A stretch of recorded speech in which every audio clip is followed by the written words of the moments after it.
Aujourd'hui, je vous raconte une histoire glaciale.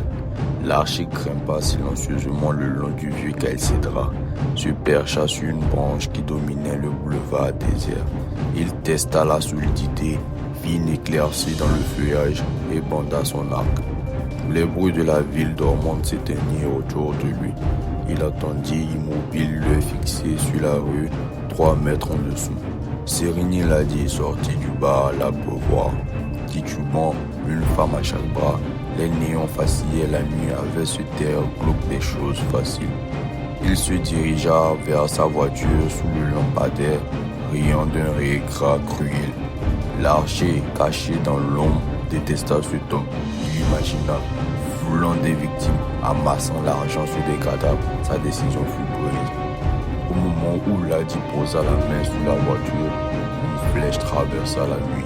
Elle fondit l'air, atteignit sa cible et s'enfonçant dans la poitrine de l'ivrogne. Le cri, le sang qui jaillit, la panique. Les femmes hurlèrent. Une d'elles s'enfuit en perdant ses affaires sur le trottoir.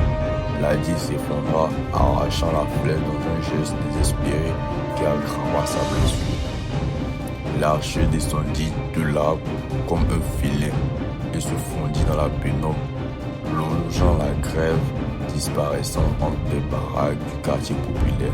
La scène laissa derrière elle un chaos palpable, cris, convulsions, démons figés. L'inspecteur Sarré arriva le premier, s'agenouilla, constata le décès, rien à faire. Il organisa l'immédiat, faire évacuer, relever les identités, faire garder la scène.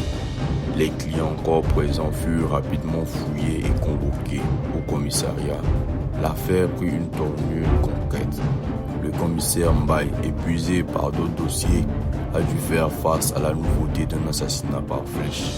Abia, retrouvée en fuite, fut interrogée. Elle confirma la mort, mais prétendit n'avoir rien vu. Kandimi, jeune fille venue de la campagne, affirma n'avoir rien volé et raconta brièvement sa fuite et la peur de la misère qui l'avait emmené en ville. Les témoignages se bousculaient, des détails surgissaient, le sifflement d'une flèche, le mot en passant de la victime, mais rien ne donnait le nom clair.